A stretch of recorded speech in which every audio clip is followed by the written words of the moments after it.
ইরানের হামলা রুখতে ইসরায়েলের পাশে কারা দাঁড়িয়েছিল তা নিয়ে বিবিসি একটি রিপোর্ট করেছে। সেখানে বলা হচ্ছে যে ইরান যে ক্ষেপণাস্ত্র এবং ড্রোন হামলা রুখেছিল তাতে যুক্তরাষ্ট্র, যুক্তরাজ্য, জর্ডান, ফ্রান্স সহ কয়েকটি দেশ ইসরায়েলের পক্ষে বা পাশে দাঁড়িয়ে সেই হামলাগুলো রুখে দিয়েছে। ফলে যে পরিমাণ ক্ষেপণাস্ত্র ছোড়া হয়েছে বা ড্রোন ছোড়া হয়েছে তার অধিকাংশই ধ্বংস হয়েছে আকাশপথেই, লক্ষ্যভ্রষ্ট হয়েছে।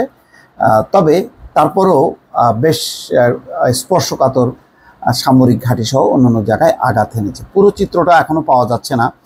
আর পশ্চিমা গণমাধ্যম স্বাভাবিকভাবেই এই বিষয়গুলো বেশি করে প্রকাশ করবে না, যাতে ইসরায়েলিদের মনোবল ভেঙে না যায়। তো এখানে খবরে বলা হচ্ছে ইরানের ছোড়া বেশিরভাগ ক্ষেপণাস্ত্র ও ড্রোন আকাশে থাকতেই ধ্বংস করা হয়েছে বলে জানিয়েছে ইসরায়েল। এই হামলা রুখতে বেশ কয়েকটি দেশের কাছ থেকে সহায়তা পেয়েছে তারা। এই তালিকায় রয়েছে যুক্তরাষ্ট্র, যুক্তরাজ্য, ফ্রান্স ও জর্ডান। শনিবার রাতে ইসরায়েলের ভূখণ্ড লক্ষ্য করে 3 শতাধিক ক্ষেপণাস্ত্র ও ড্রোন ছোড়া হয়। এর আগে 1 এপ্রিল সিরিয়ার রাজধানী দামেস্কে ইরানি কনসুলেটে যে বোমা হামলা চালিয়েছিল তাতে বেশ কয়েকজন ইরানের কমান্ডার নিহত হয়েছে। তারই জেরে এই হামলা চালানো হয়।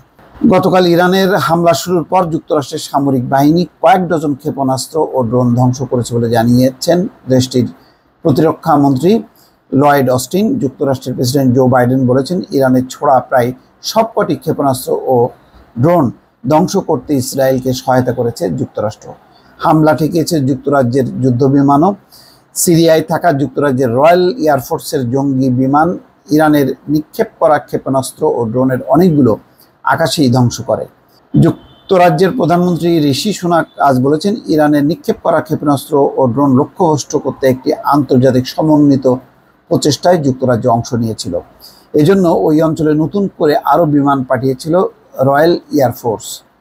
ফ্রান্সও ইরানের হামলা থেকে ইসরায়েলের সুরক্ষার কাজে ব্যবহার হয়েছে, এটি জানিয়েছে ইসরায়েলের সামরিক বাহিনীর একজন মুখপাত্র। এক বিবৃতিতে জর্ডান বলেছে, ইরানের হামলার পর তাদের আকাশ সীমায় প্রবেশ করা ক্ষেপণাস্ত্র ও ড্রোনগুলো থামিয়ে দেওয়া হয়েছে। গতকাল গ্রিনিচ মান সময় রাত 8টার দিকে ইসরায়েলি ভূখণ্ড লক্ষ্য করে বেশ কিছু ক্ষেপণাস্ত্র ছোড়ার কথা জানায় ইরানের রেভলিউশনারি গার্ডস কোর অর্থাৎ IRGC। ইসরায়েলি ভূখণ্ড লক্ষ্য করে ইরানের প্রথম কোনো সরাসরি হামলা ছিল এটি।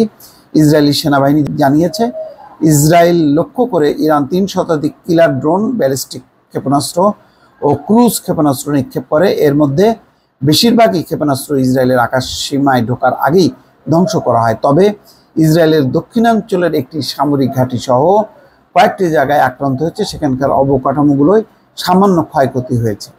অর্থাৎ বড় কোনো ক্ষয়ক্ষতির কথা স্বীকার করছে না ইসরায়েল, এবং ইরানও পরিষ্কার করেনি যে এই হামলার ফলে তাদের কি লক্ষ্য অর্জন হয়েছে।